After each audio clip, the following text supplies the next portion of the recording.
defee ñu jot li nga xam ne moom moo di résultat yi. Thioro su ma ko sañoon tey dañuy taxaw waxtaane li xew démb ci Le Soleil nga xam ne c'est inacceptable ay gendarme dugg ci këru liggéeyukaay rawatina këru liggéeyukaay boobu tudd Le Soleil ak li mu tekk ci réew mi nga xam ne ku ne presse ne média wax liberté d'expression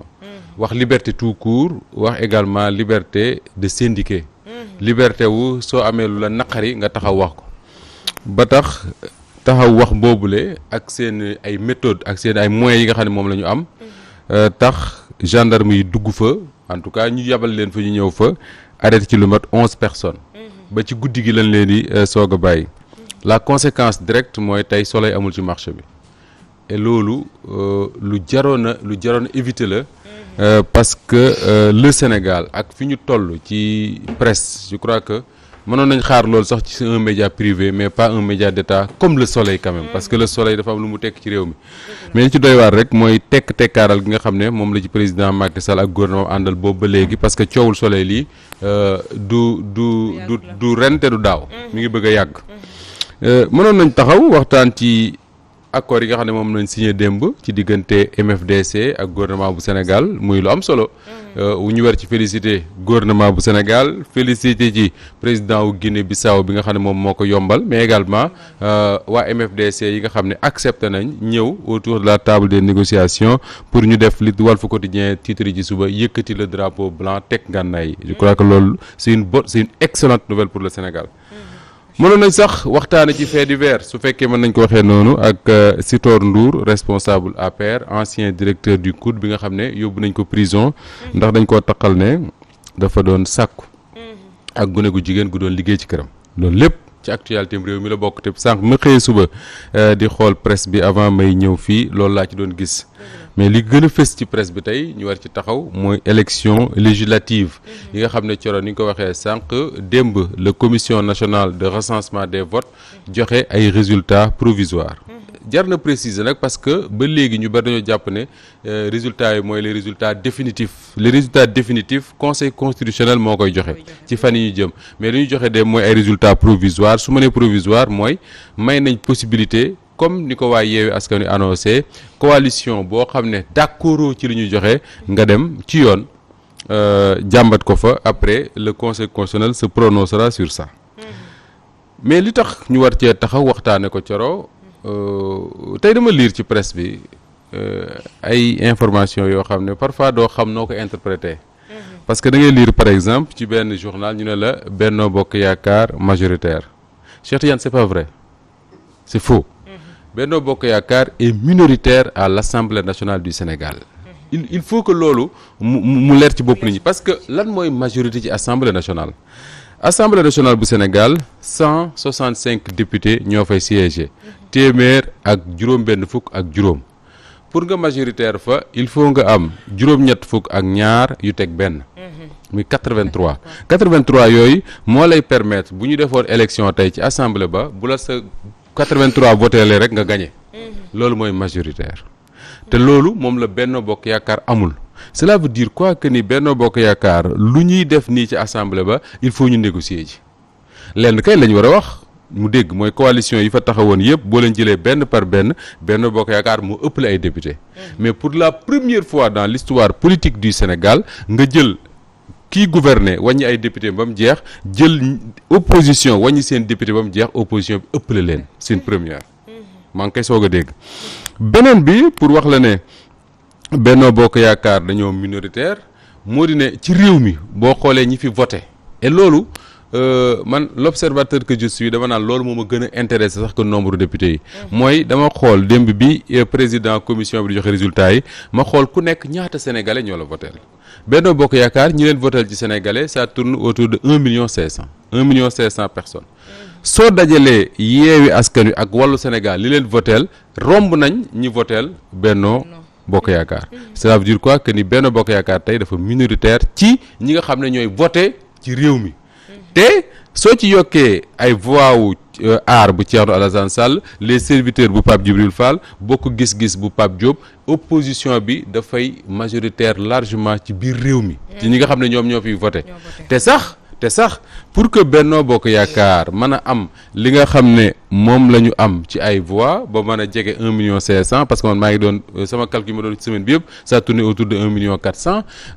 li ko mayee ñu àgg foofu mooy la xew ca Podor Ranérou ak Kanel ak Matam mooy ay bureau de vote yoo xam ne Cheikh Tidiane mënu expliquer comment ça se passe kenn mënu la ko expliquer waaw c'est-à-dire que da ngay xool rek def la waaj a waxoon garab du neex naan guux rek wanaasu mais kenn mënu la expliquer li vote parce que encore une fois ma taxaw ci loolu Thioro moo di ne man je n'ai aucun problème que ay zone ci Sénégal choisir di voter benn parti wala benn leader c'est leur liberté quelle que soit explication boo mën a joxe ci vote bi c'est leur liberté c'est des Sénégalais qui sont libres de voter ku leen neex mais dama ne fi àdduna toll te le vote sax au niveau national au Sénégal daf ko wane mooy tey di fi jël ay bureau de vote naan gagné nga fa 80% 90% dama ne Vladimir Poutine sax ñëwatul wax loolu parce que adduna moo toll foofu tey boo demee Fouta ni fa président Macky Sall majoritaire te moom noonu la te man loolu laa gëm ne moo fa majoritaire noonu la amee ay futanke yu baree yoo xam ne ànduñoo ak moom donc moo tax nit ñi souvent dañuy def attention ci loolu parce que soo leen dégg c'est comme si dañuy reprocher waa Fouta ñu voter le président Macky Sall non c'est leur liberté c'est même leur droit de le faire mais le problème mooy les scores yi nga xam ne moom la ñu fi annoncé même la population électorale bi ñuy annoncé ci yenn zone Fouta yi soo ko déggee da nga naan non yenuwul maanaam et loolu c'est pas la responsabilité ci nit ñi dëkk Fouta mais responsable autorités yi la notamment ñi nga xam ne ñoo yore inscription sur les listes parce que nañuy seetlu te loolu journaliste war nañ ko gëstu Podor par exemple avant Abdoulaye Daouda Diallo di nekk ministre de l'Intérieur ñaata ñoo fa inscrire woon ak bi mu nekkee ministre de l'Intérieur ñaata ñoo fa inscrire c'est important parce que moom mooy le premier responsable de l'APR dans cette zone là te loolu lu jara taxaw la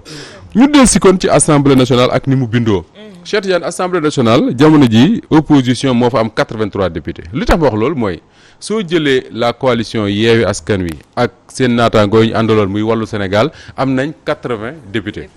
Benno Bokk Yaakaar am ñaata 82 plus 80 ça te donne 162 députés donc mu des 3 députés yoo xam ne lépp luy dox assemblée tey ñoo koy arbitrer moo tax j'aime bien cette formule de Walfadjri quotidien tey ñu ne le trio arbitral le trio arbitral mooy Pape Djibril Fall Pape Diop ak Thierno Alassane Sall ñetti députés yi ñooy arbitrer lépp lu war a xew assemblée nationale ce qui veut dire que tey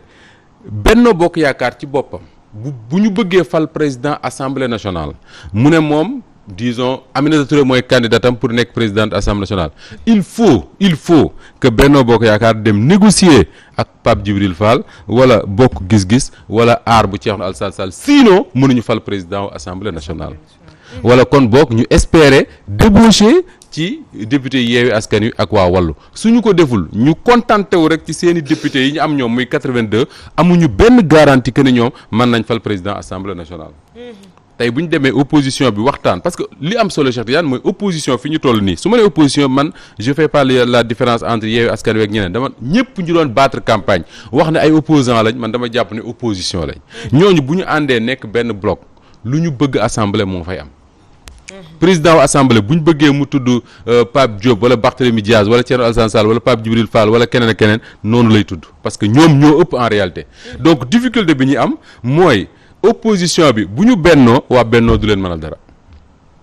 c'est ça la grande lecture qu'il faut faire su opposition bennoo waa bennoo mënaluñ leen dara exactement am na journal bu ko bind tey donc le président Macky Sall li mu mën a def rek lenn rek benn mooy la am mooy utiliser gafaka gi mu yor pour débaucher ay députés ci yenn coalition yi wala mu négocier pour jox yenn députés yi ci ay notamment Bokk Gis-Gis Pape Djibril Fall ou Aar Sénégal ay postes yoo xam dina permettre xëy na ñu mën ko voter te loolu je crois que les réponses bokk déjà commencé na Thierno Alassane Sall gis naa ci suba ci benn journal mu wax ne moom il reste ancré dans l'opposition c'est-à-dire que pour moom nekkul di négocier ak le régime de Macky Sall quoi que ce soit dégg naa ku mel ne Pape Djibril Fall avant élection yi mu doon wax ne moom li mu bëgg mooy opposition nekk bloc am majorité à l'Assemblée et là l'histoire lui donne raison l'opposition bu nekkee en bloc day am majorité à l'Assemblée nationale et ça c'est important moo tax Cheikh Tidiane sénégalais yi ñu doon kenn ku ci nekk ci ñun war na tijji bëtam bu baax comme ni ko Lamine Bara Gaye waxee le maire de Yeumbeul Nord ou Yeumbeul Nord je pense ni mu ko waxee Bara Gaye mooy sénégalais bu nekk Yeumbeul Sud sénégalais bu nekk war na ubbi bëtam di surveiller député yi ñu fal. parce qu'il ne faudrait pas que député yi sénégalais yi fal parce que dañu ñëw ne leen ñun opposition lañ bokk que député yooyu face aux sénégalais du Bamba Fall. c'est-à-dire ñëw ne opposition nga bokk ñu fal la jox la ab mairie lëm ñaari fan ñett après nga dem jébbalu ci président Macky Sall ne ko yaay suñu ndey yaay suñu baay jox nañ la li ñu amoon. te loolu ñi ko defoon ñëpp sénégalais yi sanctionné nañ leen. jëlal benn par benn. ñi jébbalu woon ñëpp après les locales sanctionné nañ leen. donc de la même manière les sénégalais tey li leen war mooy tijji seen bët. xool di surveiller assemblée nationale parce que assemblée bi dafa jara surveiller Cheikh Tidiane assemblée ngi nii boo xam ne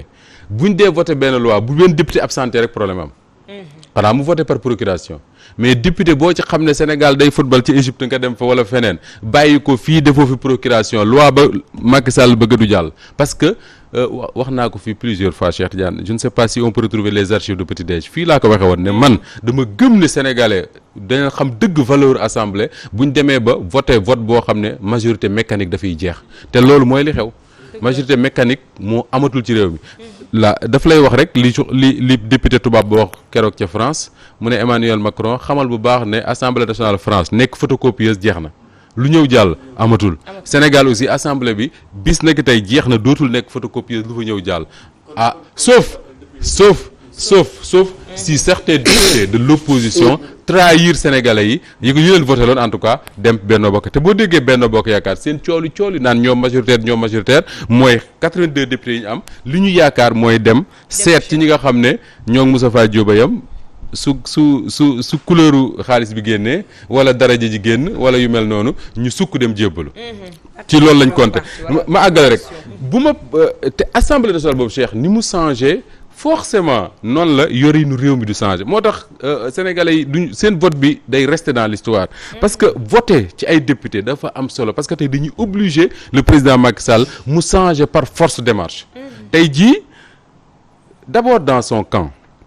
le président Macky Sall tey am na ñoo xam ne dañuy dem retraite parce que prenons l'exemple de la troisième personnalité de l'État du Sénégal disons je crois c'est Aminata Mbengue Ndiaye mënatul gagner fenn day dem retraite soo jëlee Idrissa Seck mënatul gagner fenn day dem retraite au sein de l'APR Aminata Touré mii conduire woon seen liste yi te fu nekk mu juuxu fa di yëkkati loxo naan maa gagné mu leer na ko ne gañewul tey jii président Macky Sall a les cartes en main pour envoyer ko retraite ak ñeneen et que tey li nga xam ne moo nar a am mooy président Macky Sall Cheikh dafay obligé renforcer ñi nga xam ne au moins naufrage bi sauvé nañ ci da ngay jël exemple bu mel ne Kaolack ak le DG de la Sénélec bi conduire leur liste nu mu tudd Biteye tey il fait partie des rares responsables de l'APR yoo xam ne naufrage bi génn na ci da ngay jël ku mel ne Ablaye Sow à Kaffrine da ngay jël ku mel ne Matar Ba à Fatick da ngay jël sax ku mel ne Victorine Ndeye à Ziguinchor parce que même su fekkee perte na à Ziguinchor les scores faibles yi nga xam ne moom la ñu yaakaaroon Benno di ko am moom fexe na ba génn ci de la même manière tey même à Nioro exactement directeur du budget mën nga cee chercher ay exemple comme ça yoo xam ne tey logique politique mooy ñu renforcer leen parce que même su fekkee ne xëy na gagné bi ñu gagné caution wu Macky Sall mi ngi ci mais au moins am nañu ngañ bi tey moo tax d'ailleurs Cheikh Tidiane soo gisee chaîne télé yi temps yi boo seetaanee waa Benno yi ku ci nekk soit nga wax soit nga yónnee ku la waxal bu ko defee ñuy tamante loolu may bañ a wax ku ci nekk bëgg a jiiñ sa moroom défaite bi et d'ailleurs en parlant de défaite ça c'est un exemple que je vais te citer Cheikh suñu copain suñu grand comment il s'appelle Gaston Mbengue qu'est-ce qu'il fait Gaston dès que ñu joxe les résultats mu xool Louga xool ne la commune de Louga daanu nañu rek Gaston wër plateau télé yi qu'est-ce qu'il fait et moi je trouve ça indécent mooy setal ki nga xam ne mooy sœuram Aminata Mbengue Ndiaye ne défaite bi du moom défaite bi Moustapha Diop la ak ñeneen responsable APR yi fa nekk mu jiiñ leen ko mais je suis désolé ku xam Louga ni mu demee ak ni électorat bi tëddee xam ne dans la commune de Louga ñoom Abdoulahat Ndiaye ak ñooñu waa Pastef yooyu dañoo dóor waa APR ak waa Benno ba ñu sukk 4 appuis te budul woon un travail parce que quand Ousmane Sonko est passé à Louga le Lougatois yëpp xam ne am na luy waaj a xew te budul woon la campagne bi nga xam ne moom la Moustapha Diop mené après le passage de Ousmane Sonko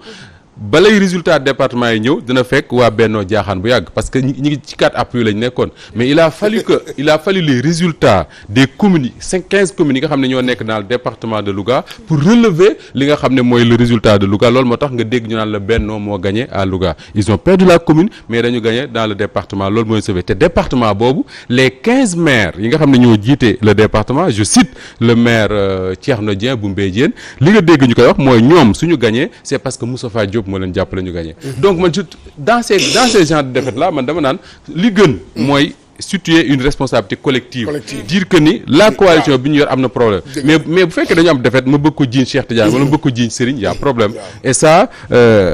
Cheikh Tidiane le sait Gaston je l'adore sama nijaay lay tout mais je trouve ça indécent ñëw ne non Aminata Mbengue Ndiaye parce que mooy sama sœur yoonam néew ci défaite bi moom nekku fi woon sax Moustapha Diop la ak ñeneen ñi nga xam ne ñoo nekkoon APR je suis désolé su fekkoon Aminata Mbengue Ndiaye rek APR Benno Bokk Yaakaar mënul gagner le département de Louga parce que le département de Louga les maires ñoo ko wax dem la vidéo est avec moi d'ailleurs may dégg ñu ne ñoom les 15 maires du département de Louga que suñu gagné c'est parce que Moustapha Diop est venu les aider loolu mooy leer li am solo donc pour finir moo di ne le président Macky Sall va devoir revoir sa politique réajuster parce que am na benn universitaire bu ko wax ci suba maa ngi koy lire je crois ci Populaire mu wax ne il est obligé de cohabiter obligé de cohabiter parce que tey mënoo am assemblée boo xam ne yow la nga fa jiitoo gars yi comme je dis c'est une courte queue ba pare nga bëgg faa nekk naan je fais exactement ce que j'ai envie de faire ce qu'il a envie de faire mënatul nekk beneen bi mooy non seulement dina changer dans son camp et là je veux pas citer de nom parce que ñu daan xam ne moom a ko wax un responsable de l'APR m'avait dit bien avant les élections que ni le président Macky Sall xelam mais xalaat bi li ci nekk yëpp mooy bi génnee élections yi am ñu ko abal ñu bëree bëri mu renforcer la jeunesse de son camp jox leen ay responsabilités ñu wuti seeni chance ñoom parce que foofu lañ toll ma jeexal Serigne vraiment c'est la DER ñun ñu tëj mooy tey obligation wu président Macky Sall mooy discuter avec son opposition ah oui mënoo am assemblée boo xam ne ñu ne la 83 députés opposition lañ bokk majorité bi 82 députés la bokk nga ignorer l'opposition mënatul nekk tey Mary Teuw Niane bind na ko professeur Mary Teuw Niane bind na ko bii ci guddi et il a parfaitement raison tey jii le président Macky Sall obligation mooy discuter ak son opposition discuter avec les différentes sensibilités yi nekk ci réew mi pour gérer 18 mois yi ko des ci nguur gi 18 mois il faut mu discuter pour gérer ko ci jàmm ak salaam organiser élection yoo xam ne moom ci boppam dafay entrer dans l'histoire parce que moom mooy nekk moom président Macky Sall le premier président sénégalais bu organiser ay élection te bokku ci waaw mais su ko deful fii ak 2024 Cheikh Tidiane lu ne dina fi am ma ngo Moussa man laaj bi ma lay laaj bi sam man li ma bëgg moom mooy man ma xam parce que xam nga tey jii c'est vrai opposition bi booy xool ñoom boo leen boolee ñoom ñëpp 83 la ñu nangam lu leen neex mën na am assemblée bu ñu booloo bu ñu bennoo voilà bu ñu bennoo waaye Moustapha man damay dem ci maanaam kii exemple je donne un exemple damay jox exemple États-Unis wala France maanaam tey jii bu dee am na benn loi boo xam ne loi bi c'est l'intérêt du peuple sénégalais benn maanaam ki Macky Sall indi ko mu nekk intérêt est-ce que parce que ni may dégg nga est-ce que léegi maanaam waa opposition bi dañuy taxawee ne non opposant damay opposé wu non voilà loolu laa parce que xam nga lu tax loolu laay bañ parce que ëllëg parce que xoolal dañuy xool intérêt wu Sénégal la ñuy xool Cheikh Tidiane nee naa la waaw intérêt Sénégal la ñuy xool nee naa la assemblée bii ñu yor waaw ak sénégalais yi dafa mel ne jeeg bi ne ci këram teg diw xam nga du ko fa bàyyi dem di waxtaan da nga koy surveiller c'est-à-dire assemblée bii dañ leen a war a surveiller su ma nee surveiller opposition ak majorité parce que tey la première chose bi nga war a xam mooy su président Macky Sall bëggee initier fi mu nekk nii benn loi bu mu bëgg a jàll ci assemblée nationale xam nga bu njëkk gouvernement bi da koy bind nu mu ko neexee yóbbu assemblée ñu voté parce que 125 députés la ñu woon mu neex mu naqari day jàll 125 yooyu sénégalais yi wàññi ci ñeent fukk ak ñett bennoo assemblée bii ñu passé téeméeri député ak ñaar fukk ak juróom lañu amoon sénégalais yi ne leen ñoo bañ dinañ ci wàññi ñeent fukk ak ñett jox waa opposition bi 43 députés la Benno Bokk Yaakaar perte ci assemblée bi moo tax soo gisee Aminata Touré ne moo gagné da nga koy yërëm parce que amul leen lu wax oui bien gagné mënoo perte 43 députés ah Cheikh Tidiane bu ñu demoon championnat Jaraaf jël paie à 2 journées de la fin ñu ne Jaraaf dafa am ay pénalité dañ koy wàññi 5 points mais bu Jaraaf taxawee naan maay gagné alors que waa ji 2 points la ko rawee woon Jaraaf day fontoo nit ñi c'est un peu ça l'image c'est-à-dire que 43 députés lan la wàññil nangoo ko ci yow jox ko Fatou boo taxawee ne maa gagné y a problème mais li am solo mooy tey obligation président Macky Sall am xam nga yàggul dara woot nañ ci benn loi sur les OGM ñëpp gis nañ ravage yi muy def en Europe bi ñu koy voté fii Sénégal kenn yëgu ko journaliste sax yëguñu ko personne n'en a parlé assemblée bi voté ko sans débat jàll ci leneen te loolu dafay dem bay laal suñu santé ñun yaa ngi dégg tey bu doon assemblée bii ñu yor nii fii ñu toll nii président Macky Sall su bëggee mu jàll il faut mu convoquer opposition waxtaan ak ñoom ne leen dama bëgg loi sangam ak nangam ñu waxtaan ci c'est la première chose buñ ci waxtaanee peut-être loi bi dem assemblée su boobaa nag bu sénégalais yi gisee ne loi bii kat déglu nañ waxtaan yoo xam nañ ne amal na njëriñ réew mi opposition bi lànk ne du ko def sénégalais ñu leen sanctionné et loolu sénégalais yi def nañ ko ci élection Cheikh sénégalais yi def nañ ko Cheikh sénégalais yi def nañ ko ci élection yi d'accord naa non quand ànd sàmm jikko yi a initié sa loi pour ñu criminaliser l'homosexualité ñu yóbbu ko assemblée man dama ne man gëm naa ne bu fekkoon ne assemblée dafa toppoon la procédure ba mu jeex ñu dem plénière gars yi discuter assemblée bi voté député yi ne d'accorduñ ci su boobaa dinañ ko gën a mën a nangu que ñu yóbbu ko bureau assemblée bureau bi ne non du fi jàll mais yow maturité bi nga am yow ba expliquer lii ba toog ba saay ne bu dee maanaam loi bi arrangé na peuple comme ni nga ko doon waxee yow na ma la dégg nga waxee ko mais loolu man sama inquiétude foofu la nekk est-ce que ñooñu ñu far ñooñu ñëw ñooñu mooy député yooyu est-ce que esprit boobu la ñuy demee xam nga dafa am benn esprit boo xam mooy que attends non dañu naan Moustapha ñoom quoi dañuy naan non comme que Moustapha sama oppose man moom laa doon opposé lu mu indi man sama yoon nekku ci xam nga am na ñoo xam noonu la ñuy demee Cheikh Diane loolu bu ko opposants yi defee te gëm naa duñ ko def ce serait une grossière erreur pour ñoom parce que je crois que nag Sénégal bu fi classe politique bi yeewul ba léegi dootuñu yeewu votu sénégalais yi dimanche wane na ne sénégalais yi xam nañ bu baax la ñuy def te am nañ maturité bu mat sëkk pour que bu coow amee ñu tànn fañ bëgg a tànn li ma bëgg a wax foofu mooy ñoom ñi ne ci opposition bi et d'ailleurs c'était ça leur discours ñoo la gën a xam ne su fekkee ne dañoo indi benn loi disons rek ñu indi benn loi ne léegi daal li ñu bëgg c'est un exemple que je donne je ne sais pas quelle valeur ça ne léegi daal li ñu bëgg mooy sénégalais yi ñiy liggéey ci privé ñiy liggéey ci public ak ku ci nekk ñu yokkala sa salaire député yi taxaw ne ñoom comme ànduñu ak Macky Sall duñ ko voté ñoo lànk yaakaar ne Sénégal da leen ciy bàyyi non c'est-à-dire que moo tax may la assemblée bi ñoom seen bopp xam nañ ko d'ailleurs que ce sera une assemblée boo xam ne comme jeeg bu teg diw ci këram da koy surveiller sinon mu tàkk ci ginnaawam assemblée bi les sénégalais dañ koy surveiller pour xool député yu ñu fal yan acte la ñuy poser est-ce que dañuy tuxu wala tuxuwuñu bu ñu tuxoo ñu xam ne ñii dañoo tuxu il faut du Bamba Fall su élection yi ñëwaatee ñu sanctionner leen c'est aussi simple que ça la seule chose qu'il faut retenir dans tout ça mooy sénégalais ñoo choisir ne ñun ñooy voter pour fal ay député ñun ñoo choisir ne duñu jox kenn majorité écrasante muy benn ba pare sax ne léegi sax bloc yi fi nekk yëpp parce que ay bloc la bloc Yewwi Wallu bloc Benno bloc Aar Affaire yi ñooy leen bloc yëpp duñu ci jox kenn majorité léegi ni ñuy def mooy jox ku nekk loo xam ne tu seras obligé de parler avec l'autre pour am li nga bëgg am ça c'est un message important su ko classe politique bi déggee assemblée bi day neex buñ ko déggul nag fa la ñuy nekk di tojantey bopp moom laa lay wax dans les fii ak ñaari at parce que defe naa fii ak ñaari at Macky Sall mënul dissoudre assemblée mais est-ce que ni assemblée bi bindoo nii député gënul am valeur parce que député diw nga doon dégg tey jii nii kenn mënut a taxaw ne député diw laa parce que ñëpp am valeur ku ci nekk rek da ngay am valeur même Pape Djibril Fall mi nga xam ne benn député la am sax il faut mu ànd ak kenn wala soxla nañ ko pour am majorité. Cheikh Tidiane Serigne député bi dafa am valeur ba nga xam ne damay joxewaat exemple ma joxewaat sànq gis nga ànd sàmm jikko yi bi ñu initier seen document boobu ne dañ ko yóbbu assemblée pour ñu criminaliser l'homosexualité ñu ba ndox ne bu ci waa Bennoo d'accord lu jàll parce que 125 députés lañ te pourtant ci biir Bennoo googu am na ci député yoo xam ne d'accord nañ ci comme Abdoulaye Wilane comme Souaré bi dëkk Rufisque et cetera je crois que Rufisque la dëkk non léegi bu fekkoon ne ci configuration bii la ñu nekk. Benno am 82 députés. mën na sax négocier benn muy 83. mu yore 83 ñee yor 82. loi bi dem plénière. su fekkee dafa am ñaar wala ñetti député ci biir bennoo rek. yu wax ne ñun dañuy voter pour ñu criminaliser ko dañ koy criminaliser par force. loolu mooy intérêt wu assemblée nationale boo xam ne force yi dañoo xaw a équilibré. tey jii bu ñu tegoon benn loi ne léegi dañu bëgg. Cheikh Tidiane xam naa dañu bëgg gouvernement bu Sénégal jël une subvention de je ne sais pas combien jox ko la Ligue Pro chaque année léegi dañ koy voté député majorité bi ne non d'accord uñ ci parce que ça va coûter cher à l'État su amee ñaari député wala ñett ci majorité bi yoo xam ne dañoo bëgg football gëm ko bëgg mu jaar kanam buñ d'accord rek mu jàll surtout implication wu loolu nag am na solo non xam nga man assemblée bu am solo gis nga réew tubaab ba ko bind xamatuma ko de mais joomul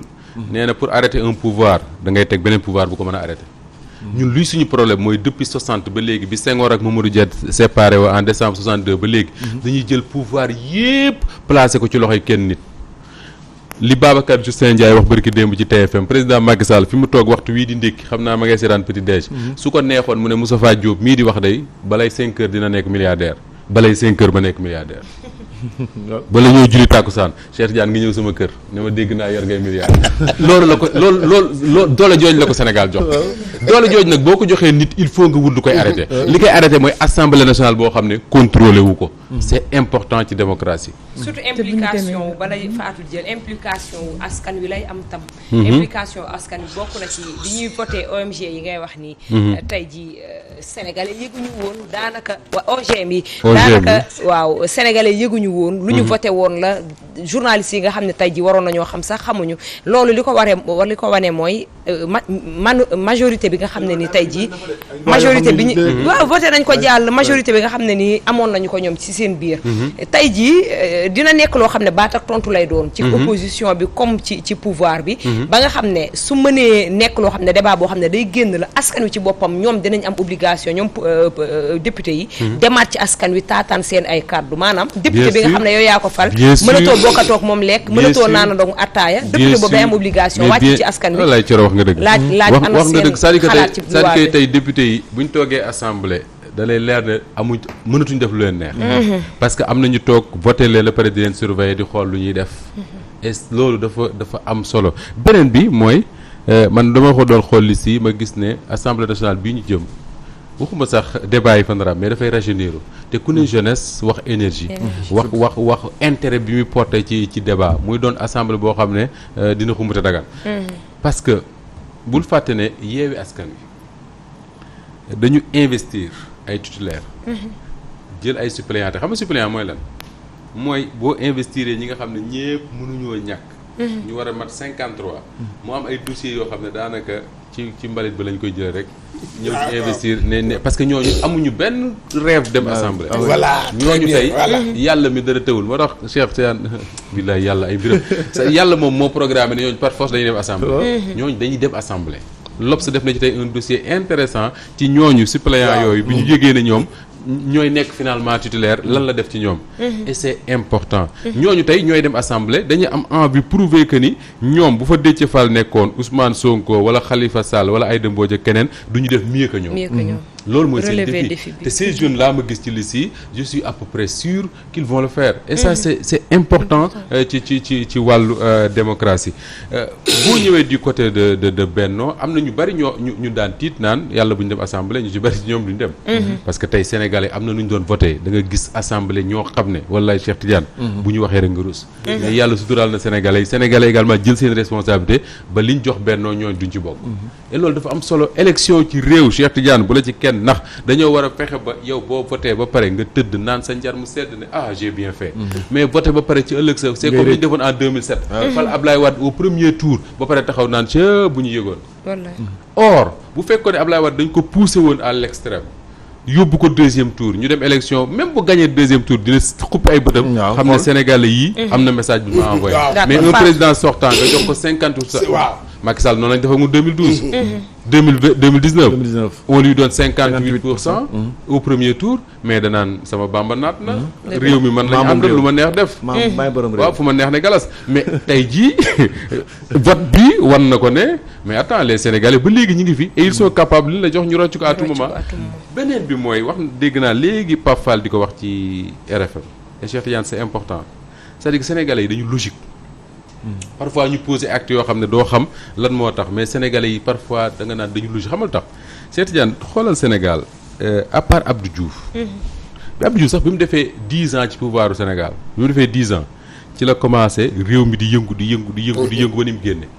Abdoulaye Wade bi mu defee 10 ans ci la commencé réew mi di yëngu ba ni mu fi génne. Abdoulaye Macky Sall bi mu defee 10 ans ci nguuru Sénégal 10 ans. nga xam ne c'était en 2022 bi ñu nekk. 10 ans yooyu ci la réew mi commencé di yëngu te nii la ñuy dem ba 2024 bi cela veut dire quoi que ni Sénégalais en fait président bi ñu bëgg mooy président sur 10 ans. ñaari mandat de 5 ans nga abale. loo ci bëgg a teg indi problème. d'accord ça c'est la logique du vote des Sénégalais. kon troisième mandat mën nañoo wax xalaat ne du am wala du génn ci xelu nga doon xalaat. naa ci ñëw léegi. incha allah ayca Fatou. ak taux de participation bi am nga xamante ne àggul sax 50%. est-ce que sénégalais yi dañoo am benn désintéressement ci li nga xamante ne ñoom ñooy. homme politique yi loolu tamit interrogation la parce que bu demee bay nekk ay 46 plus de 45%. loolu je pense que remettre na en cause li nga xamante ne mooy gestion pouvoir bi ñenn ñi comme rêve ci affaire yi résultats yi ni mu ñëwee parce que xalaatuñ ko woon parce que jour élection yi déjà ba résultats yi doon tombé ni ñu ko doon déggee. tendance yi déjà ni mu favorable woon mais boo demee ba perdre plus de 40 députés war nga xoolaat sa bopp ñoom pouvoir bi te bu demee ba nit ñi naan est-ce que carte mën naa yëkkati ki fi nekk nit ñi dem ba interroger donc moom mooy wane délaissement boobu te taux de participation boobu ci wàllu élection bi est-ce que du moom mooy woy ci wàllu présidentiel bu dee loolu am na kon moom mooy lu ñuy wax rek dañuy jàpp ne ñoom ñëpp ñoo yem mooy fama propos yooyu nga xamante ne Moustapha da koy contesté ne buñ ko jàppee di ko non man moom ñëpp ma ci d'accord day am problème mais buñ demee ba mu wàññeeku maag Serigne yemuñu maag Cheikh Tidiane yemuñu bu ñu demee ba 40 ni nga selle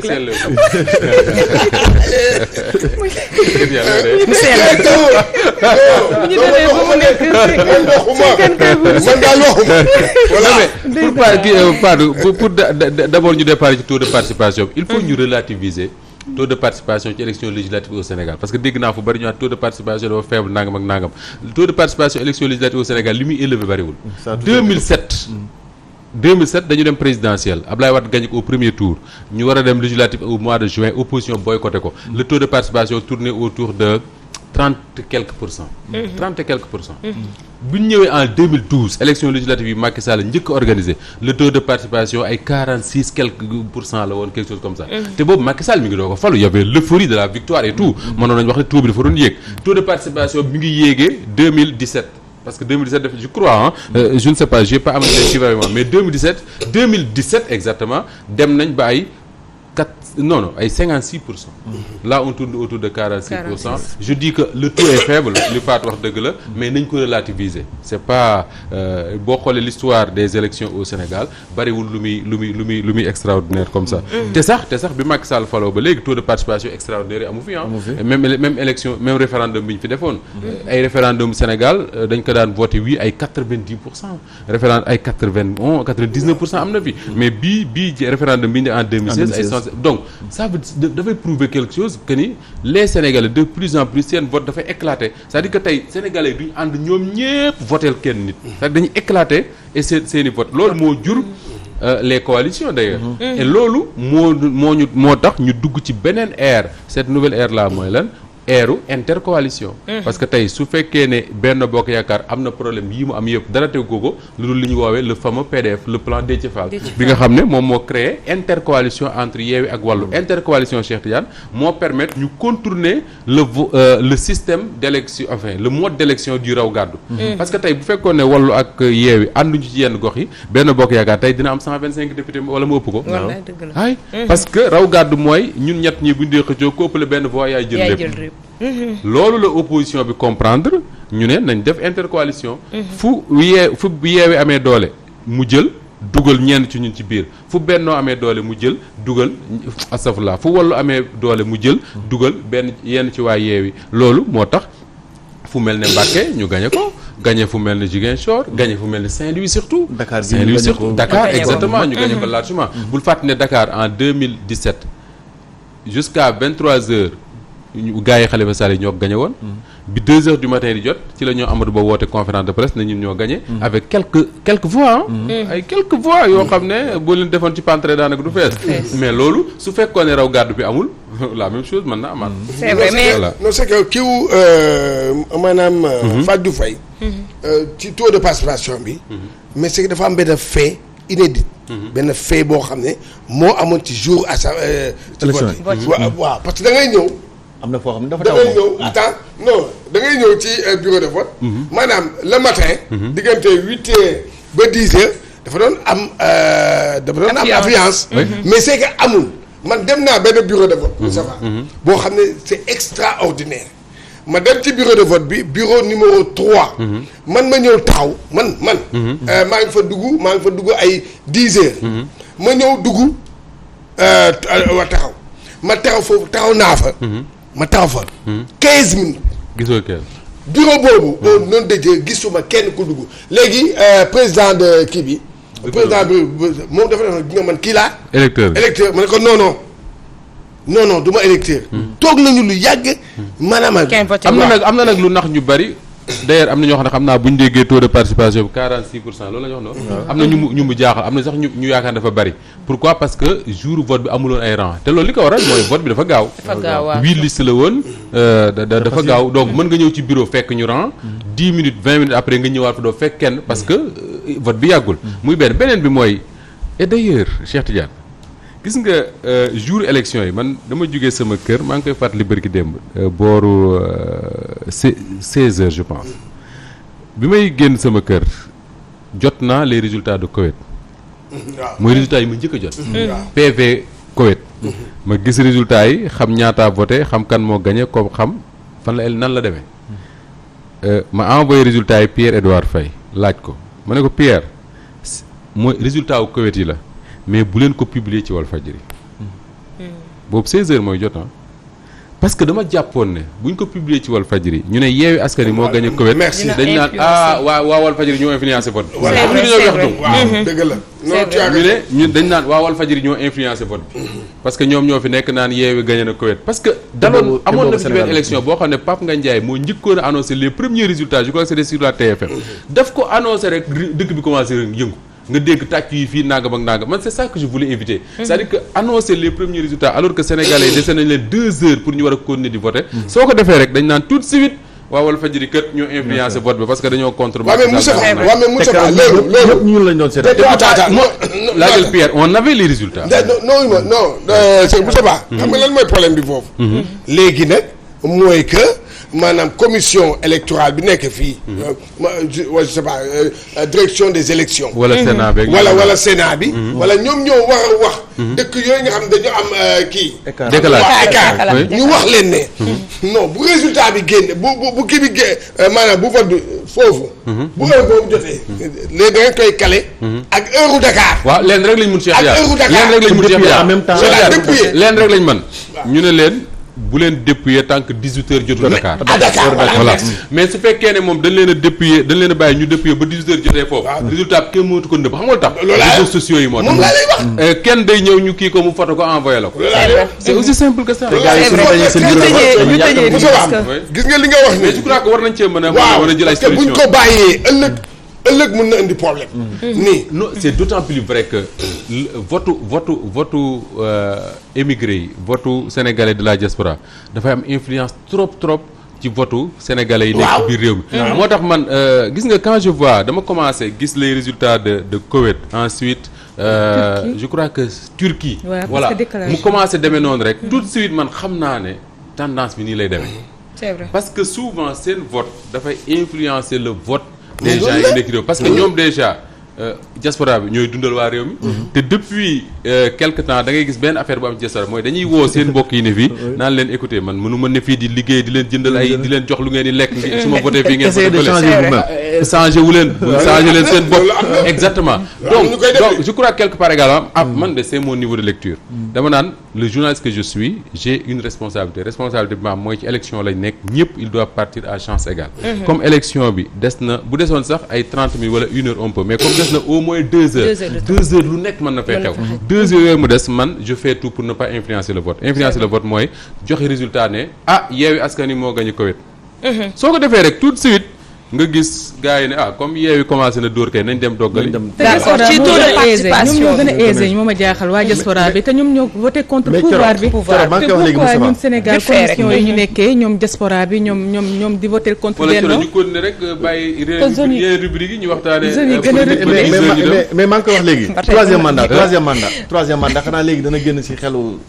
ki ko doon xalaat Macky Sall mais gis nga bala ñuy ñëw ci troisième mandat bi ak xel ji di ci xalaat noonu dañuy wax taux de participation bi taux de participation bi bokk na ci sénégalais yi nga xam ne dañuy jàpp ne élection législative maanaam nga fal ay député daanaka amatul benn solo mooy dañuy amati majorité bu ñu demee amul benn représentation boo xam ne dañ ko defal askan wi mais est-ce que 14e législature bi bu ñu bëggaa demaatee ci législative yoo xam ne incha allahu rabbi ni ki 2026 la est-ce que du am changement su fekkee ñoom seen taxawaay baax na est-ce que bu ñu demee ba boobu taux de participation bi ñuy séentuwaat ci 5 ans yi di ñëwaat est-ce que du relevé wu parce que am nañu li nga xam ne moom moo di détermination boo xam ne gis nañ ko ci député yi nga xam ne ñoom ñoo nekk ci man rafet naa njort que ni élection yi ñuy jëmati ci Sénégal taux de participation bi mën na di gën di yokk saa su ne xam nga lu tax parce que boo xoolee campagne bi ni mu demee bari na ay ndaw lool yu toll ci voté wala yu toll ci 1 an ñu war a am âge voté wala 2 ans ñu am âge voté toppoon coalition yi di daw ndaw yooyu bu leen mayee possibilité ñu inscrire ci liste yi rek dañuy inscrire tey avec ce vote là ak résultat yi wane na ne ñoom ci seen bopp ndaw yooyu am nañ possibilité mën a influencer en tout cas joxe seen kàddu ci réew mi doxe mais su fekkoon tey di jëm ci élection législative ñu voté résultat yi ñu koy joxe ñu jékki-jékki ne Benno kër am na majorité wu 125 députés lii nga wax mooy am c'est-à-dire que ñu bëri naan toute façon jaratu ko parce que loo voté aussi ñoom la ñuy jox li ñu bëgg a jël mais lii wane na ne suñu bëggee changer pouvoir bi fi nekk dañ koy changer parce que man sama gëm-gëm mooy loolu moo di ne dégg naa ñu bëri ñu wax naan Macky Sall carte mënu ko fee jëlee nangam ak nangam man dama naan Sénégal parfois je me pose des questions parce que bi Abdou Diouf jiitee nguuru Sénégal gii dañ daan wax Abdou Diouf carte du ko fi jëlee kenn mënu ko fee gagné ñu ñëw fi élection ñu naan carte israélienne carte ca xawma lan ak lan carte yu nañu wax ko fi ci réew mi pourtant ay sénégalais ñoo dem élection voté ne Abdou Diouf abal ñu mu abale Abdoulaye Wade jiite Sénégal ñu ne Abdoulaye Wade moom kenn mënu ko fee gagné carte du ko fi jëlee bu mu bokk ci élection yi mu bokk sénégalais yi ne ko aywa nañ dem ñu dem Macky Sall dóor ko ba mu tëdd ci mbedd bi Macky Sall mii tam mën naa am lu ko neex am soldaar yi am lu ko neex am kees gi am lu ko neex bis bu sénégalais yi mobiliser woo voté pour mu jóge fi amul lu koy téye c'est vrai parce que Cheikh su fekkee ne yow yaa yor nguur gi yor gafaka gi di tibbal ku la neex te doo am explication encore une fois bu ko neexoon tey balaa 17h ma nekk milliardaire te amul ci ku mu expliquer lu mu ci kenn su ko neexoon tey Cheikh Tidiane Gomis nekk ministre wala ambassadeur wala leneen su ko neexoon sëriñ bu ko neex ci réew mu jox la passeport diplomatique daggal la suuf bu ko neex jox lay tool jox la njiw tawal la rek la mënul te yenn saa yi sax mu tawal la parce que mën naa indi foofu ndox malgré tout ça mënoo am majorité à l'Assemblée ça veut dire que si les Sénégalais décident d'en finir mënoo leen tee ils vont en finir te je crois que Macky Sall comprendre na loolu bu baax parce que tey su fekkoon dañu voté élection législative ñu ne 3 millions de Sénégalais ñoo voté 2 millions yi voteel ko mu ne naa dem su ma demee mën naa am 3e mandat mais tey il sait très bien que ni prendre le risque d'aller chercher un 3e mandat dina jur ñaari mbir dina plonger Sénégal ci ay série wu manifestation yoo xam ne bu commencé kenn xamul kañ lay jeex parce que bul fàttali bi Ablaye Wade di wuti 3e mandat commencé nañ manifester juin ba février ba ñuy voté ay doomu aadama yu beeg ñàkk seen bakkan je crois que Macky Sall jaralu ko beneen bi mooy tey bu jëlee risque même présenter candidature am conseil constitutionnel validé ko mu dem élection amul benn certitude ne da koy gagné amul ci benn certitude ne moom da koy gagné mën nañ koo gagné te boobu ce serait la suprême humiliation te wax dëgg yàlla man j'aime bien Macky Sall yéene ma ko beneen question ñu tëj Moustapha bari na ci ñoo xam ne ñu ngi tiit ci kaw Benno Bokk Yaakaar gi nga xam ne amoon nañ ñoo xam ne dañu leen a investir seen liste nationale ñuy tiit pour ñu dem ci assemblée nationale ndax gën a relever li nga xam ne ni moom moo di assemblée nationale bi ñuy xaar xëy na tête yi ñu fa gis ñu jàpp ne assemblée buy am influence la ci sénégalais yi mais gis nañ fa ay bopp yoo xam ne yu ñu fa inscrire woon ci biir seen liste nationale bi waa Benno ci boppam nee nañu su fekkente ne am na ci ay DG yoo xam ne ni ñu ngi ci seen liste ak ay ministres yoo xam ne ñu ngi seen liste bis bu ñu démissionné dina ci am ñoo xam ne ni saagakat yooyu ñu doon xool ci seen liste yi xëy na mën nañu leen a remplacer ñooñu est-ce que loolu mën nañ ko xaar ñoo xam ne mais mën nañ koo xaar lu mën a nekk la parce que tey su fekkee ne disons ay exemple ñi nga xam ne ñooy les 10 premiers ci ngay gis ñoom Amadou Ba ñoom Aminata Touré ak ñeneen ñooñu su fekkee ne Abdoulaye Diouf Sarr ñooñu su fekkee ne dañu préférer bañ a siéger à l'Assemblée dellu ci gouvernement bi wala ñu jox leen un poste ailleurs xam nga dañuy démissionner et je crois que sur la liste nationale le remplacement n'est pas comme ça mais il est comme ça c'est-à-dire que bu jeexee dañuy jël ki topp ci parmi les titulaires bañ jeex ñu doog a jël ci suppléants yi alors que bu dee liste départementale su Cheikh Tidiane bàyyee suppléant mooy ñëw donc effectivement tu as raison su fekkee dafa am ñu démissionné ci ñoom bu wàññi gi commencé continuer ñooñu ngay woo ay saagakat ak ñooñu mën nañoo yéeg mais dafa am lu am solo te Cheikh Bara Ndiaye moo ko waxoon fii ci ñoom saa njóogu sant bi rek ko yàq mais am na xam-xam Cheikh Bara dafa waxoon ne Macky Sall day bañ ñoom Ousmane Sonko ak ñoom Déthié Fall dem assemblée mais li ko nar a dal mooy suppléant wu Yewwi yii nga xam ne xale yi ñuy wax ay saagakat ñi ngi ci ñoo nar a dem assemblée mu jox leen salaire u 2 millions jox leen oto jox leen carburant ñuy dem ak ñëw pare di ko saag te du ci mën dara loolu mooy li xew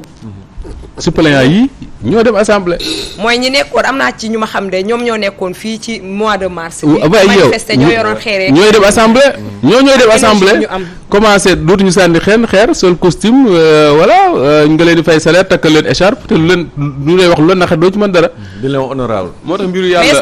Guy Marius Sagna ngi nii alkaati yi fu ne lañ ko fete dootu nañ ko fu ne jaaxee ko lu ne ñu def ko assemblée nationale bee taxaw na ci bunt bi ñu toroxal ko def ko lu nekk fii ki fan dina ñëw assemblée même alkaati yi taxawal tóojal ko ne ko honorable wallaay mu dugg ci assemblée te mënuñ ci dara mbiru yàlla mi ngi noonu mais est-ce que ñooñu su yàlla programmé jëru ngeen sonal sa bopp boo tuddee Macky Sall moom am na possibilité toog ci ginnaaw caméra am def live saaga la wallaay Coro wax dëgg yàlla su ma sañoon man damay def chronique wax ci actualité réew mi ba pare te du ma ci tudd koo xam ne amaloo njëriñ réew man am na ñoo xam ne wax dëgg yàlla mënu ma ci perdre sama temps waaw ba ma ndaw sa toppee ca kii ba nu ñu koy waxee sax ca YouTube ba xaw ma saaga ma ba ma tooy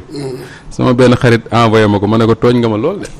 jarul xool. bi ci njëkk mooy mënoon na may saaga ba déwén du ma ko yëg. voilà ñaareel bi mooy yàlla may na ma fulla goo xam ne xalaatuma nit di ma saaga ma taxaw ci télé di ko tontu. dëgg la. waxal la neex am na fi Coro mën na ko seede am na fi ku ñu fi saaga woon saaga yu ko neex. man mii maa leen woo ñoom Coro ñi ne leen bàyyi leen ko mu leen di saaga fii ba déwén ba yàlla di wal buftu bi na leen di ba àddunay tukki nekkoon ne di leen saaga bu leen ko tontu mukk parce que nit bu amalul boppam respect yow sa bopp yaay amal sa bopp respect parce que booy tontonteeg moom rek amatoo respect ci sa bopp voilà dëgg la di ziar bu baax Coro suñu mbokk ñuy seetaan rawatina ci sama benn yaay boo xam ne yàlla dafa def musuma koo teg bët te nee na ma dama la yemaleeg ñi ma jural sama bopp. maire Thiam ma nga ca lew na ñese. ndeysaan maire Thiam bu àjjuma bu nee na bu demee julli ji ba ñëw du nangoo tëdd parce que bu tëddee day nelaw te bu nelawee pëddee da koy raw donc day toog yor kurusam di xool télé bi yenn saa yi mu jayeexu sët yi ne ko maam yaa ngi nelaw de. te Moustapha ngi wax. maa ngi koy ziar bu baax di ziar suñu beneen mbokk Sylvie ma nga dëkk ci États-Unis moom fan yi mi ngi fi dem mu ñëw fii seet suñu ci Walfadjri ñu ngay ziar di ziar ñëpp ñuy seetaan à travers le Sénégal. ak le monde entier comme disait nu tudd. El Hadj Mansour Mbaye yàlla na ko yàlla may gudd fan ak wér. mais mu sell mi laa bëggoon ñu lijjanti ko mu sell mi parce que mu sell mi man bëggoon naa cee tooñ Moustapha dégg naa ko ci télé bi muy wax naan Walfadjri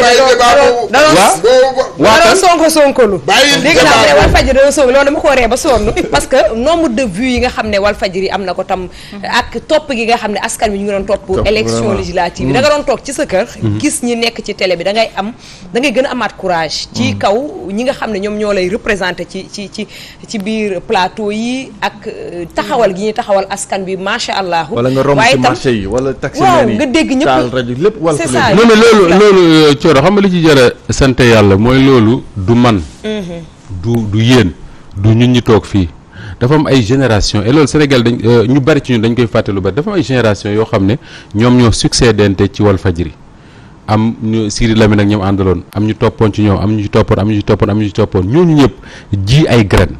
graines yoo xam ne moom mooy dox di dox ba agsi ci ñun ñu ne ñu garab gaa ngi nii taxaw na naat na leen lañ leen sant mooy sàmm ko ñu taxaw di ko sàmm et graines yooyu ñooñu doon ji dafa am benn affaire bu mu def ci Sénégalais mooy lu nekk mën na xew les Sénégalais mën nañ seetaan lu leen neex ak fu leen neex mais su fekkee ne lu toll ne élection dafa am wala yenn événement yi am ci réew mi Sénégalais ci Walfadjri lañ ko yaakaare seetaane pour xam exactement lan moo xew te li ko waral lenn dong la mooy ñun journalistes yi ñu doon muy man di Pierre di Cheikh Tidiane di Fatou ak ñeneen ñi fi nekk ñëpp sur ces genres d'événements là boo laajee Pierre mu wax la ko c'est-à-dire que li ñuy insister suñu reporters yi ñëpp mooy travailler sur les faits du factuel c'est-à-dire que le commentaire ça va venir après Moustapha Diop dina ñëw commenter Mame Birame Wathie Pape Mokhtar Diallo Cheikh Tidiane Gomis mën na ñëw commenter lu leen neex mais les reporters qui sont sur le terrain loolu moo tax en fait nit ñi di leen seetaan le fait et loolu dafa am lu ma ci retenir mooy Abdou Khoudous Diallo dafa direct événement manifestation yi mujjoon a am mu direct ko presque le matin ba 19h 20h ma jot un message de Jérôme Diouf Jérôme kuy wax journaliste ci réew mënoo ko bañ a tudd mu ne ma il faut féliciter Abdou Khoudous Diallo parce que ce qu'il a fait ci reporter dafa jafe pendant presque 10 heures de temps nga tenir ay nit en haleine di leen wax li xew ci dëkk bi ñu koy seet ñu koy vivre comme ni nga koy vivre yow c'est important et loolu mooy le travail de tous les reporters de Walfadjri moo tax bërki dem ma doon wax ne man ku ñëwoon fekk ñu fii ñu toog ñun ñii di wax di commenter nga saaga ñu man du ma metti mais li ma mënul accepter mooy les reporters de Walfadjri yi nga xam ne dañ leen envoyé sur le terrain sant ñu leen lu leen mooy xool leen gis wax ne lii ngeen gis kooku loo ko wax tooñ ko moo tax keroog bi waa bennooy yambar yooyu nga xam ne dañ leen a xont bañ toll ne ay mbaam te amuluñ kenn njëriñ taxaw ne dañuy dóor Abdou Khoudous Diallo ma ne ça c'est très grave parce que buñ daje woon ak Moustapha li muy wax neexuñu mere nañ ko ñu dal ci kaw mën nañ comprendre même si mais koo xam ne yow deful lu dul ñëw tendre micro Aminata Touré wax li mu bëgg a wax mu teg ko en direct mais kooku loo ko wax tooñ ko voilà donc encore une fois man je suis très content du travail qui a été fait par les reporters de Walfadjri ci week-end boobu et je suis également très satisfait ci lenn mooy boo xoolee la couverture des élections ci Walfadjri ñun defuñu journée électorale week-end électoral la ñu def week-end électoral boo xam ne ñu ngi ko commencé le samedi terminé ko le lundi presque à 21h di dem te ba léegi ci lañ nekk et loolu réflexion boobu soo ko xoolee da ngay xam ne jugewul ci bopp Moustapha Kassé ku mel ne Awa Diop Ndiaye par exemple elle a fait un excellent travail sur ça proposition yi ci bari ci moom la jugee ak Pierre-Edouard Faye man je n'ai fait que m'occuper de la coordination et ça c'était important pour ñoom et je tenais à les féliciter vraiment parce que ñu bari mën nañ ko séant de loin yaakaar ne Moustapha la c'est pas lui c'est vrai ce sont ces gens de l'ombre là ñoom Abdou Khoudous ak ni ñu koy waxee sax Fatou Bintou Diouf ak Xooxaan Ndong ak ñooñu c'est eux qui font le travail et pas nous. Moustapha mu sell mi Fatou mu sell mi kon yow léegi ci Ahmed Tidiane doo bàyyi débat moom loolu doo ko bàyyi. bàyyi naa ko bu ma ko waxee dama yàq fii. waaw bàyyi naa ko kon donc su ma waxee rek du baax. fii daal ku fi sell sa soxna moo ko mën a Fatou Diouf Faye li ngay remettre en cause peut-être su may yaa ngi may toog Fatou Diouf Faye ba léegi waxuma bàyyi ma bo kii ñu dem sport moom bàyyi ma en cause sell